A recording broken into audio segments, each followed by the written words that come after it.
Hola, buenas tardes. Buenas tardes. Bueno, yo voy a hablar de ciencia y democracia y voy a sostener una y solo una idea que va a ser esta. Fíjense que todos sabemos desde hace mucho tiempo que se asume la tecnología sin debate. Nadie nos ha preguntado si queremos Internet, ni tiene por qué ser así. Pero en el futuro habrá que hacerlo, porque hay ciertos aspectos que no es lo mismo, sino que nos afectan directamente. Y lo que voy a sostener es que para ejercer la democracia hay que tener unos conocimientos científicos básicos que son inéditos y no es lo mismo que en el siglo XX que en el siglo XXI. Advierto que si alguno se siente ofendido al principio porque critico a alguien representante de su espectro político, que no se preocupe porque voy a repartir caña a todo el espectro político. Tengan paciencia. Voy a empezar con este caso. En este caso, fíjense que fue el problema de una señora de Algeciras, una familia que seguramente la recuerdan ustedes, que era un problema de talasemia, y se planteó, la separo, ¿vale? Y se planteó una operación extraordinariamente compleja en la que participaban 24 personas, de un implante embrionario que se había modificado genéticamente para tener un hermano, esa señora, para salvar a su hijo. La operación tuvo éxito, y tuvo éxito por dos razones. Tres razones. Una casi por casualidad, porque según me contó el director del equipo. Otra porque lo permitió una ley emanada del Parlamento andaluz. Y otra porque nadie del equipo se vio afectado por la tremenda presión que le ejercieron y de tal manera que si alguno de esos 24 miembros del equipo hubieran sentido reticencias por razones ideológicas o religiosas, la operación no se habría podido llevar a cabo. Ya que estamos con genética, podemos seguir avanzando en la cuestión del apocalipsis y el tremendismo y el catastrofismo y el miedo que nos meten porque esto va a ser continuamente y cada vez peor. Quedémonos, por ejemplo, en algo que no afecta a la salud directamente, o por lo menos el cuerpo humano, que es los transgénicos.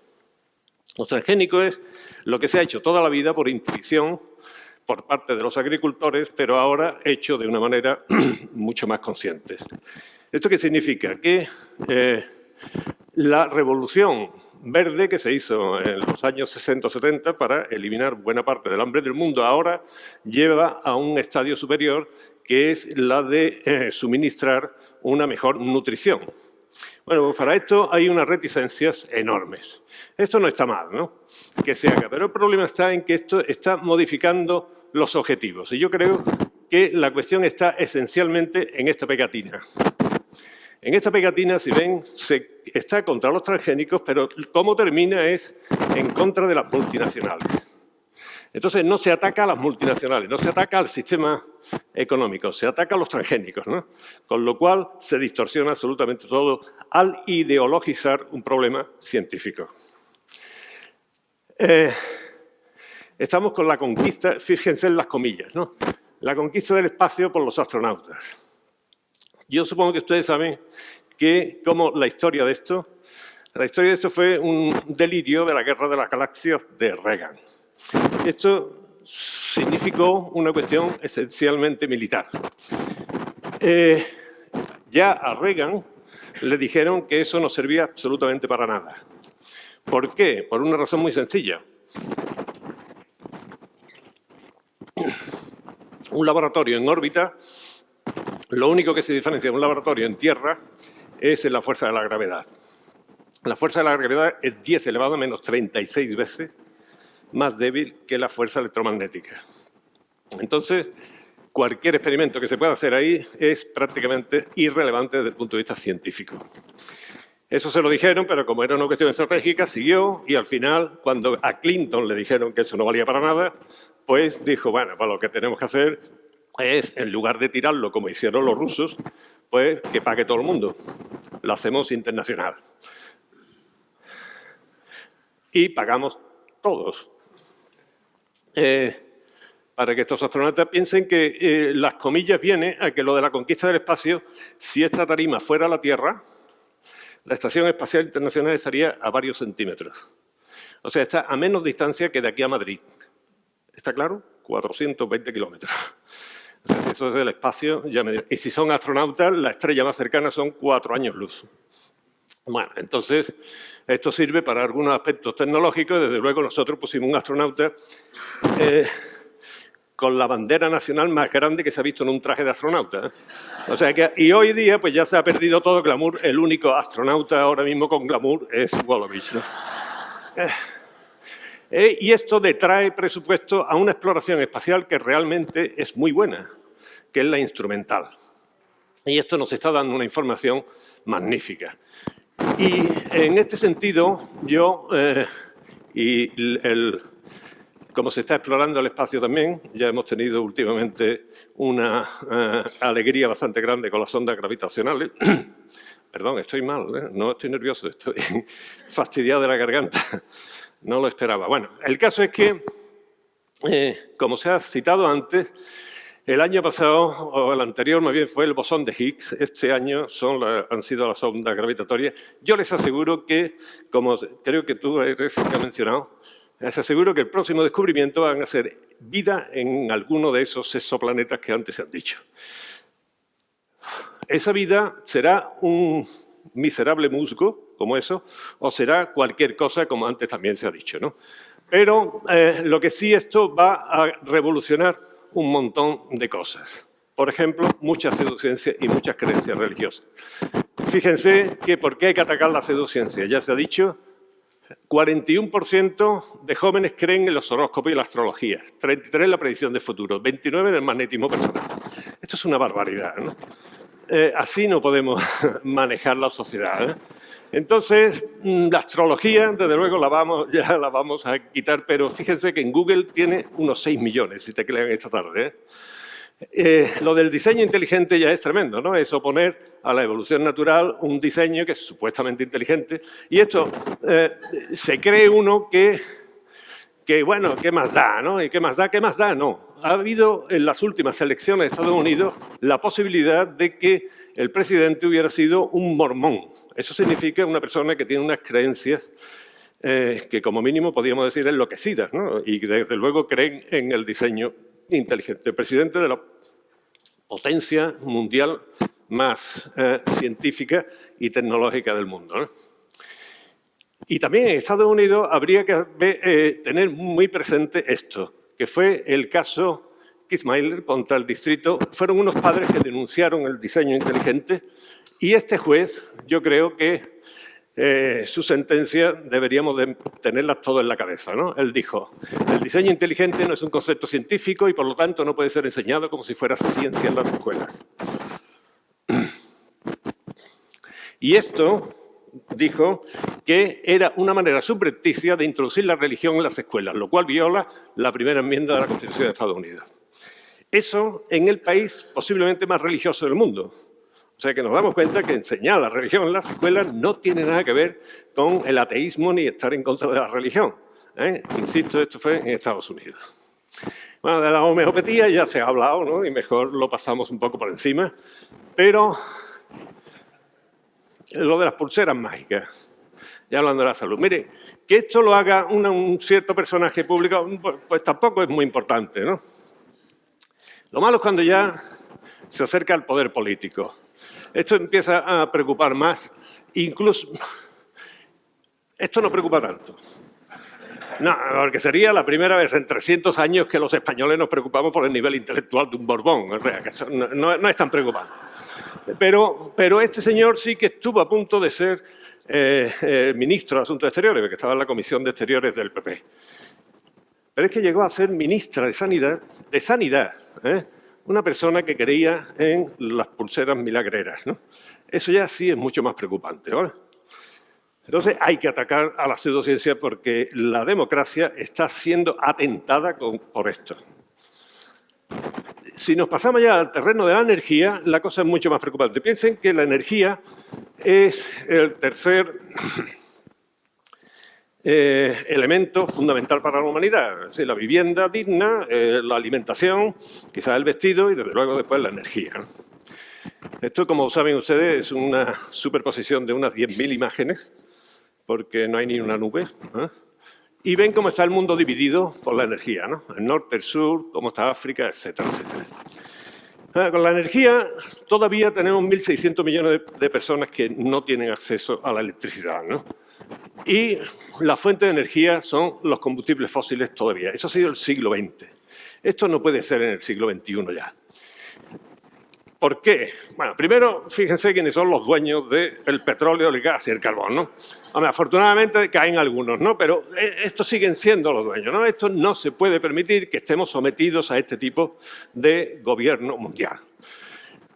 Estamos viendo últimamente que estos son todos los gasoductos que provienen, fíjese de dónde viene la energía, ¿no? O sea, Europa está en manos, y ahora se ha visto con lo de Crimea, está en manos de la energía que nos la suministran de según qué manera. Y España, además, con Buteflika, que está elegido por el 92% de los votos. O sea, esto es un horror, ¿no?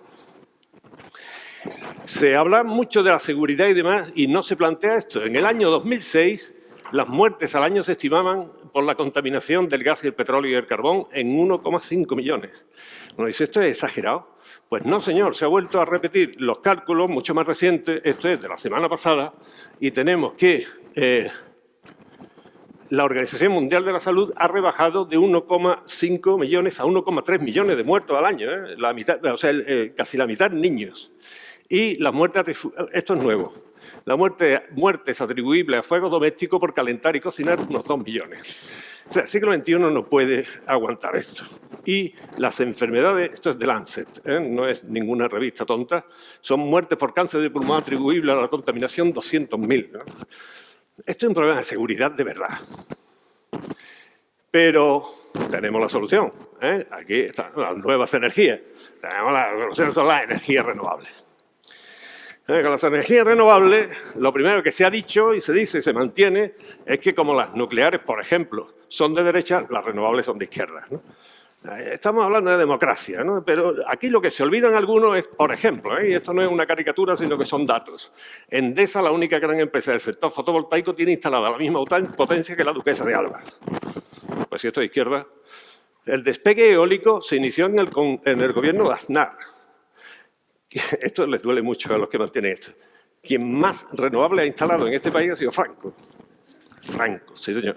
Francisco Franco, con toda la hidroeléctrica del mundo mundial, llegó al 70%, 80% de energía. Y casi todas las nucleares se instalaron durante el gobierno socialista. O sea que cuando se habla de las renovables, los ardientes defensores de las subvenciones, no de las renovables, casi nunca dicen, fíjense que casi nunca dicen nada del carbón, el gas y el petróleo, que es lo que está matando a un montón de gente, ¿no? Entonces, de las nucleares ya mejor ni se habla, ¿no? Porque eso, aunque sea la única tecnología que está evolucionando de una manera espectacular. Pero no se puede hablar porque ya no hay diseños tan siniestros como este, que hasta a mí me da miedo, ¿no? Porque ya hay otro tipo de proyectos en el futuro que se están haciendo en simbiosis con energías renovables realmente razonables, no basadas en la subvención, y todo ello esperando a la fusión nuclear, que es un proyecto mundial que se tendrá o no, pero el camino, no me voy a explicar, pero el camino está bastante expedito por ahora. Tecleen esta tarde, cuando quieran, en Google, Fukushima. Les aseguro imágenes. Les saldrá esto. Esto no tiene nada que ver con Fukushima. Esto fue en el maremoto y el tsunami. Fue una refinería de petróleo que provocó 14 muertos, el incendio, y tardó en 10 días en colocar. Eso sale esta tarde, pruébenlo ahora, con Fukushima. Fukushima, que ha sido un desastre, una catástrofe, yo no digo nada, pero no ha provocado ningún afectado, a un control lentísimo y falta mucho para que se controle, y apenas se ha provocado contaminación radioactiva. Esto es un hecho. Pero en la misma página de Google esta tarde, miren que todavía pueden encontrar el desastre de Fukushima, la catástrofe nuclear de Fukushima que provocó 18.000 muertos. Eso ahí lo tienen, ¿eh? Y se olvida esto, que el tsunami y el terremoto lo que fue una tragedia tremenda para un montón de gente que ya se han olvidado de ellas, ¿no? Entonces, ¿se puede debatir de la energía nuclear sosegadamente? Yo creo que no, ¿eh? Porque las manifestaciones y todo eso, yo estoy a favor. Yo me he manifestado hasta que me empezó a costar trabajo, ¿no? Pero no hay ningún problema con las manifestaciones. Pero fíjense que esto puede llegar a este caso. ¿Por qué a un espía ruso con una bala que debe de costar unos pocos de céntimos no se le dio un tiro, sino que se gastaron aproximadamente unos 10 millones de dólares en Polonio 210? Eso es muy caro. Pero para tener el horror radiactivo en prime time durante un montón de semanas no es tan caro, ¿eh? O sea que esto el Estado ruso obviamente lo hizo por algunas razones y seguramente el gas estaba detrás de ellas. Es decir, que el horror nuclear no nos lo vamos a poder quitar de encima así tan fácilmente. Sobre el cambio climático ya se ha hablado, ¿eh? ¿Y cuál es el problema del cambio climático? Pues que, como se defendió la humanidad, fue nombrando al panel internacional de cambio climático, una manera de organizar la información científica de todo el mundo.